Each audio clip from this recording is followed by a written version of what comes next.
আসসালামু আলাইকুম। আপনারা কেমন আছেন প্রিয় ভাই ও বন্ধুরা?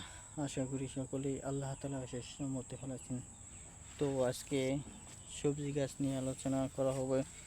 তো এই যে ভিডিওটির মাধ্যমে আপনাদেরকে এমন একটি সবজি দেখাচ্ছি, যে সবজিটি বন্ধুরা হয়তোবা আপনারা এর আগে অনেকে দেখেন নাই। তো যারা দেখেন নাই তারা এই সবজিটি ভালোভাবে দেখে নিন। ভালোভাবে যদি দেখে আপনারা চিনতে পারেন। তো আমি এই সবজিটির বিষয়ে আজকে আলোচনা করব, যে এই সবজিটি কিভাবে খেলে আপনারা অনেক স্বাদ পাবেন। তো বন্ধুরা, এই সবজিটি অনেক স্বাদ পেতে চাইলে কি করতে হবে? আপনারা ভর্তা দিয়ে খাবেন। তো ভর্তা দিয়ে খেলে অবশ্যই ভালো লাগবে।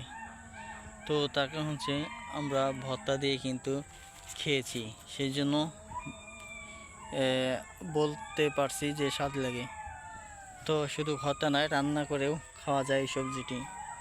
তো প্রিয় ভাই বন্ধুরা, আপনারা এই সবজিটি যদি পেতে চান আমাদের সাথে যোগাযোগ করে নিতে পারেন,